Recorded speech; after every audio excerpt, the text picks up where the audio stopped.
Here's Bob. Bob is a middle-class guy. You could even say he's living pretty comfortably. But Bob is not happy.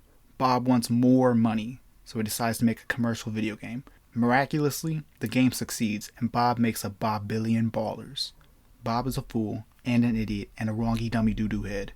Unlike him, my game made a Just Icicle, which translates to $0. I made no money. This level of failure ascended me to greatness, and as you can probably tell, I am an enlightened being, and in this video I'll tell you how to get to my level. Scrub.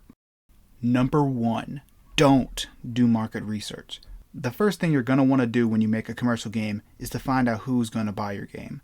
So-called experts would say that you should do extensive market research to know how to appeal to your target audience. Those people are just like Bob, and therefore should be ignored due to the aforementioned wrongy dummy doo-doo headedness. I say you should just wing it and hope for the best. Intuition is the only thing you can rely on in the age of misinformation. Who needs sponsored Google searches when you can get twice as good info from the good old BRIAN? Number 2. Fart in a jar. You know the phrase, lightning in a bottle? A rare and great thing, very hard to recreate? Well, you don't need that. Just let your brain rip one out and you've already got a quality fart in a jar idea. Whatever the first idea comes to mind, just pick that one and spend a year or more working on it. Let me give you one. How about a guy sits in a chair and flips upside down and he has psychic powers and his brother also has psychic powers? This will be the greatest game of all time. See you next year on the streets, losers. Number 3. Do minimal marketing. Now that you got your bargain bin idea, it's time to market it like a pro. Regardless of the glitchy mess of a state your game is in, you should be marketing on the most exquisite and easy to gain traction sites like X and MySpace. Make sure to post infrequently and inconsistently enough to keep your minuscule fan base wondering whether you forgot to post or if you genuinely died. Number 4. Don't do any playtesting. Assuming you haven't given up yet, now is the time to refine your game's core elements. This is a very important part of the process of creating a game, iteration.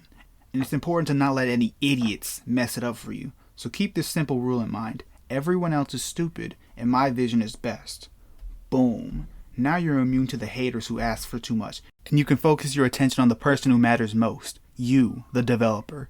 Which makes sense because you know everything about the game, unlike those fools who come up with little to no prior information about your game and have the audacity to give constructive criticism in their own opinions. Their opinions are wrong. Which brings us to number 5. Spread misinformation. Spreading false information? How could that possibly be useful, you may ask? It's very useful for the purposes of getting people's hopes up, only to let them down later. If you're really good, you can even fool yourself. A good example would be to release a trailer that says you're going to release your game on August 31st, 2023, and then realize that would be impossible, but don't take down the trailer and release the game on April 12th the following year. This tip is especially effective if you give barely any explanation as to why you did that. You want to seem mysterious and cool, don't you? Here's another misinformation example. Like and subscribe if you're enjoying the video and hit the bell icon, which brings us to the final point. Number 6. Commit tax fraud. Okay, I just spread misinformation. I didn't actually commit tax fraud, but it was a tax related reason why my game was delayed. See, I just spread misinformation to you. Gotcha. Anyway, this tip, in theory, would be a way to 100% ensure your game makes $0. Because due to being in prison, you can't work or market the game for up to 5 years, effectively killing what little momentum you already had, ensuring your happiness and potentially reaching my level. Congratulations for getting to the end. That's all of my guidance. Feel free to learn something, or not.